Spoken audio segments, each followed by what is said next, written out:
much more like it. That is much more like it. Here we go. We're getting ready. We're here for a Knicks post-game live. Into the Knicks-Verse. Welcome, everybody. My name is George. If this is your first time here or you've been here before but have not subscribed yet, what are you doing? Subscribe. This is the place for the best Knicks recaps and commentary anywhere. Anywhere. I hate to toot my own horn, but I read everything. And this is the place to get the most rational, realistic commentary on the Knicks. I love everybody else, but this is the place. Welcome. And if this is also, I want to hear your comments. I read them all, and you guys are like, I've said this before, you're like my collaborators. Sometimes I'm way off. Sometimes I overlook things, and that's why I love the comments. I read them all. So please drop your comments, share the video. That will help a lot. I haven't been going live as much this season. A lot of it is scheduling. A lot of it is just the team itself. It's a bit of a frustrating team because this team has the potential for greatness. But they seem to not believe it themselves yet. That's the thing. Tonight, they played some. It's hard to even judge if they played good defense. I'm just being real with you guys. The Orlando Magic's offense without Franz Wagner and Paolo Banchero is like, I've played like equally competitive offenses at the YMCA on 23rd Street. That's right. I used to play there. And this wasn't, I mean, these guys couldn't hit a three. They could not hit a three tonight. So it's hard to judge if the Knicks played good defense. But the most important thing is they pull out the win. And the Magic are, they're let me tell you something. Once they get healthy, which apparently they're going to get Paolo back, they said sometime in December. We're halfway through. December 15th today. Which is also the first day that free agents that were signed over the summer can be traded. So we'll see about that. And they're missing Franz Wagner, who recently sustained the same injury that Paolo had, so he may not even be back till who knows what, like February, I would imagine. So what happened was the Knicks went down to Orlando, and they beat the Magic 100-91, and they took hold of third place in the Eastern Conference. So that's good, or at least I think third place in our division. Third place in the division. So that's excellent news. Excellent news, especially in hindsight. Especially under the situation that we have, where the Knicks should be competing for the NBA Cup right now. There's no doubt the Knicks should have beaten the Atlanta Hawks. I'm still annoyed by that loss to the Hawks. The Knicks are a far better team. They just they didn't play like it that night. The Hawks took it. And then basically just they lost to the Bucks. The Knicks would have taken care of the Bucks. There are matchups that aren't favorable. Even though it's a weaker team, they may have the certain elements that expose your weaknesses. And that seems to be what the Hawks have at the moment. But the Knicks definitely would have beaten the Bucks, and they would be in the finals facing OKC. Instead, we have a different, it's almost like sliding doors. I don't know if anyone ever saw that movie. With Gwyneth Paltrow, sliding doors. Instead, the Knicks are in a different area now, where they're not forced to play an 83rd game, and they had an additional 2 days rest. So maybe in the long run this will work out, because there's some people out there, in the world who are saying, hey, it was a great thing the Knicks didn't advance in the NBA Cup because of those reasons. All right, we'll see. I can see the logic because of the coach that we have, Tom Thibodeau, who loves to burn out his starters, burn out his best players, overplay them. So this forced him to basically back off. Actually, they just had extra days rest. So that could end up being a net positive ultimately. But emotionally, it's not. Intellectually, it's not. Because we as a fan base are looking for signs of how good this team could be. And losing to the Hawks on Wednesday night was Not a good sign. Not a good sign at all. So it's games like tonight we took care of business. Now, this is a severely depleted team. Honestly, I'll be perfectly honest. If the Knicks suffered the same type of injury that the Magic has suffered, losing their best two players and scorers, do you think the score would have been the same? Imagine this game without Cat or Brunson, which is basically what the Magic had to deal with. Do you think it would have been competitive? I don't think so. So we're lacking in depth. We're lacking in a coach who's able to develop that depth. And I say that with a straight face. Straight face. There's many times where he's playing guys full quarters unnecessarily. And I'm sounding the alarm now. Because in my opinion, the New York Knicks have way too much offensive talent to not go deep in the playoffs. Once we get to, and I talk about the playoffs because honestly, you know what? I'm 60 years old. I've been waiting a long fucking time for this team to like turn into something legit. And they gave me something. They gave me something in the late 80s and in the 90s. And that was when I lived in New York City. I lived on 23rd Street where I played at the McBurney, and I would go over and watch games constantly at MSG, and it was exciting. But they never had an offense like they have now. They had the amazing defense. They had probably the best defense. And everyone always says defense wins championships. No. Offense and defense wins championships. You need both. You need both. Which is why we don't have a ring. Which is why Patrick Ewing doesn't have a ring on his finger. That's why. Which is why Allen Houston doesn't have a ring on his finger. Which is why one of my favorite players, Starks doesn't have a ring on his finger. Because yes, you need to be a great defensive team, but you need a great offense as well because you're facing other teams with great defenses. The Knicks have the best defense they've ever had as a franchise now. And I'm putting this out right now. And I already tweeted this out, so anyone who follows me on Blue Sky and Threads and all that stuff, they know what I've said. I'm putting this on you, Tom Thibodeau. This was game 26. Yes, you held an opponent under 100 points, but this is even with their best two offensive players, they're not a good offensive team. So let's just, be frank here. Tom Thibodeau, by now, you should have figured out how to get this defense to play the right way. How to get them to communicate. How to get them to understand when to go for the steal and when not. It's incredibly frustrating. But a win is a win, and I love that our team is in third place. But third place is not what I'm thinking about with this team. No. You know what I'm thinking about. I want a parade. I want a parade down Broadway, and I want to be there. I'm going to lose my mind. Can this team get us there? Well, I'm going to be here calling it out how they can do it. And number one is Thibs has to redesign his defensive scheme to adapt to the team he has and adapt to the current NBA. If Orlando Magic wasn't the worst three-point shooting team in the NBA, we would have lost tonight. So don't get too happy about this victory. Don't get too happy. All right, let's get to it. By the way, welcome everybody. Sorry to get all like intense on that, but that's just the reality of where we're at right now. Are we playing games? Yes, we're playing games, but are we trying to win? Yes, absolutely. We want it all.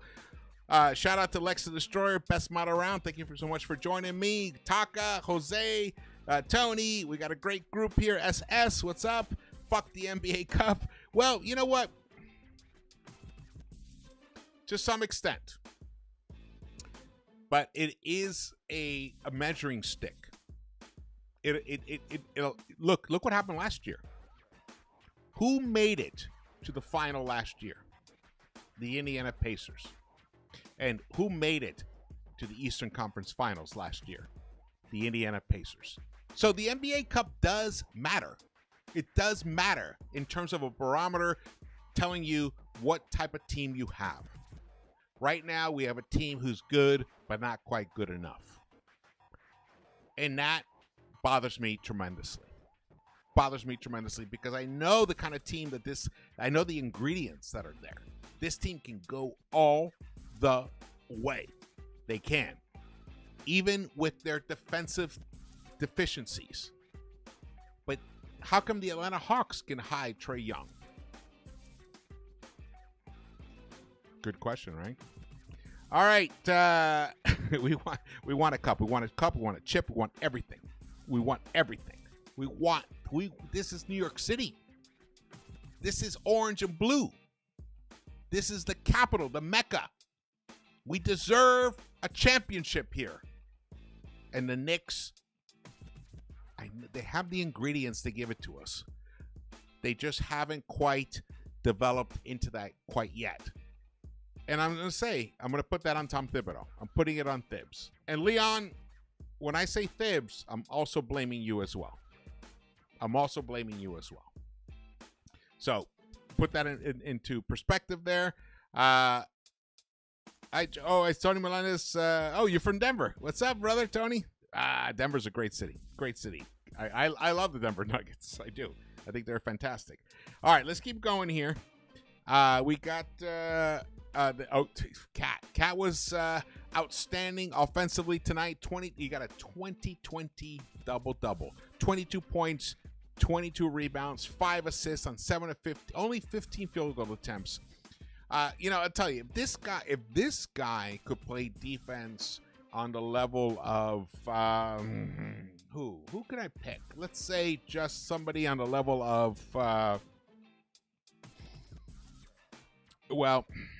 hate to say Anthony Davis, but can you imagine if he'd be a perennial MVP constantly? But he doesn't. He does what he can. What he does is just suck rebounds. Any rebound he can get to, he just snatches it, which is fantastic. Great game for him.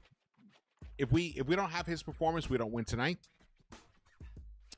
Karl Anthony Towns recorded 22 points and 22 rebounds.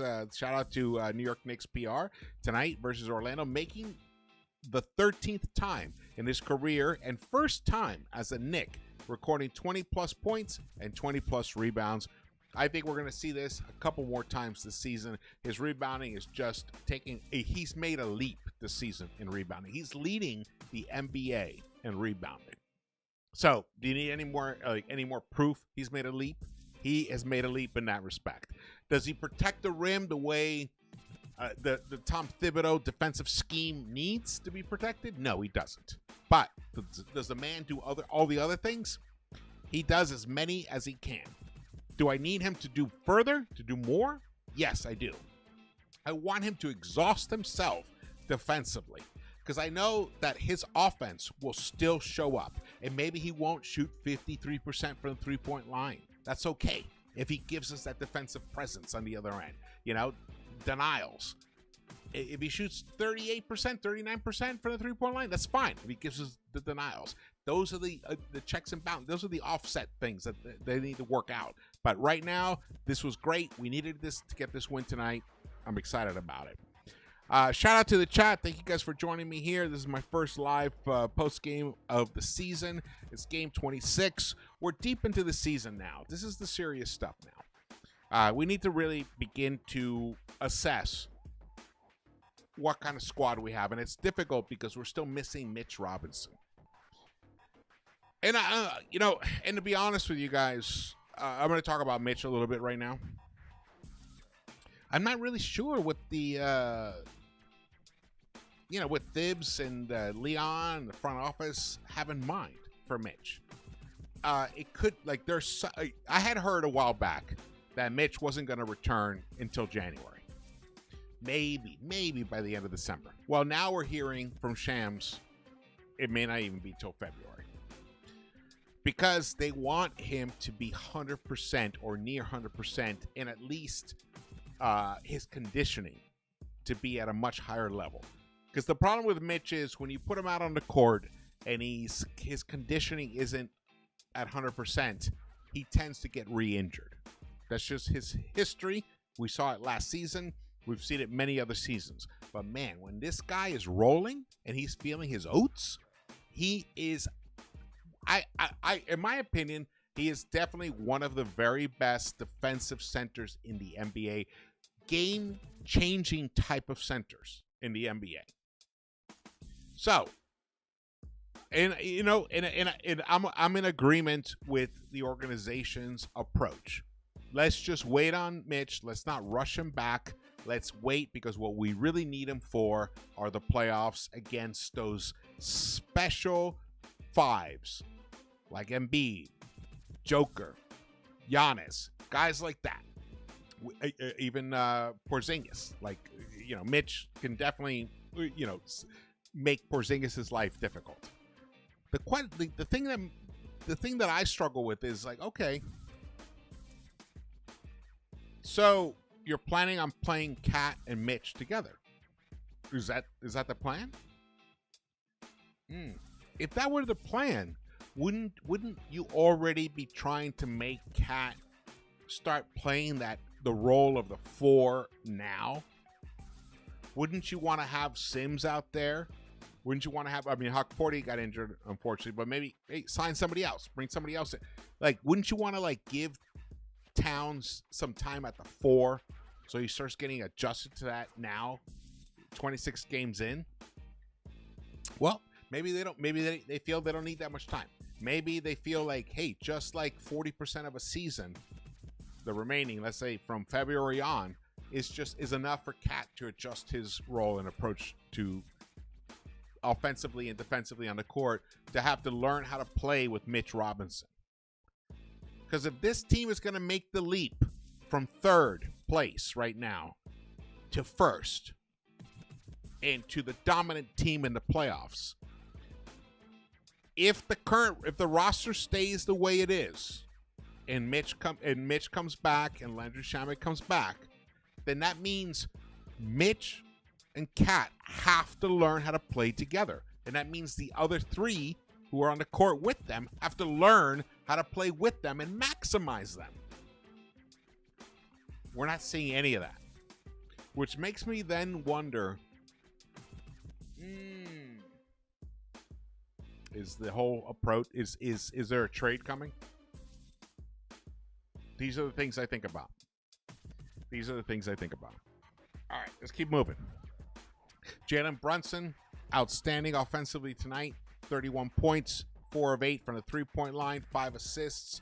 To me, he definitely looks like he's playing somewhat injured, somewhat compromised. I think his ankles, both ankles are barking at him, and he can't quite deliver in the paint the way he normally does, but I don't think it's as big a problem as it could be, because he is one of the best 3-point shooters in the NBA, especially in the pullback, in the step back situation. Look at this. Look at this right here. Right now, in the past 8 games, he is shooting 51% from the 3-point line. This is what he's got to do. He needs to adjust his game right now. So when as he's trying to work through these injuries, while he's trying to play through the injuries, he needs to adjust his game and keep hunting threes. And so do his teammates. His teammates got to think about that. When they have the ball in their hands and they're on the court with Brunson, they need to try to break down that defense, try to collapse that defense so that he can find him open out beyond the 3-point line. Now, he'll never be completely open, because that is one thing that defenses have basically adjusted to. Oh, this is the wrong here we go. All right, this is the right halftime report. Sorry about that. One thing that the defenses have adjusted to is they don't ever leave him wide open, ever, even when the ball's not in his hands. There's a man on him constantly, and that's smart. But There are definitely ways the Knicks can figure out how to make that defense sag. We have Karl-Anthony Towns. The man is nearly unstoppable. We have Bridges in the paint, mid-range. He is the best right now. He's one of the best in the NBA in terms of making the mid-range jumper. We also have OG, fantastic cutter. And then we have Josh Hart, who is, I mean, the guy is unexpectedly lethal from the three-point line, and no one finishes like Hart does at all. I think he is also leading the NBA in finishing at the rim for all non-bigs. So when you look at it that way, you're like, okay, right now, Brunson, okay, he can't he can't swivel everybody to death. Some writer wrote, play Twister with opponents in the paint. I love that. Yeah, he can't quite do that and still deliver a make. Okay, he's struggling a little bit right now, and it might be because his ankles are barking. He doesn't have quite the lift. So, but what does he have? He has a lethal three-point shooting shot. In the last 8 games, 6.4 attempts, he's hitting 51%. Let's exploit that. Exploit it. Let's go for it. Lean into that. Why not? Look at Deuce McBride, 48.6%, nearly 50% for him on nearly 5 attempts. Look at Josh Hart, 56.4% on nearly 3.5 attempts.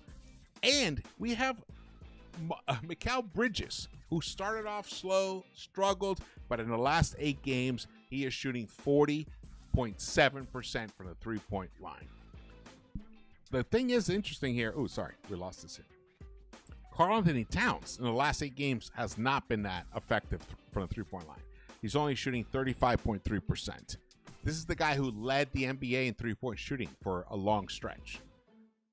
We've got offense up the ass. We have so much fucking offense. It's incredible, but we need to lean into it. Sometimes I just wonder what they're doing out there. Tonight, the New York Knicks only attempted 24 three-point shots. What is that? Come on. This should be 34. I'd be happy it was 44. We shot 41.7% against better teams. This is not going to cut it. The way we won tonight is not going to cut it against better teams. And Orlando is a good team, but they're not what they are without Franz and Paolo. So right now, that put them more in the lower end. We got to keep focused on that stuff. Oh man, thank you so much for joining me here. My name is George. This is Into the Knicks-Verse. If you haven't subscribed yet, please do so. Hit the thumbs up button for me and drop your comments. Definitely want to hear your thoughts and feelings about all of this. This is Into the Knicks-Verse live post-game show. I would say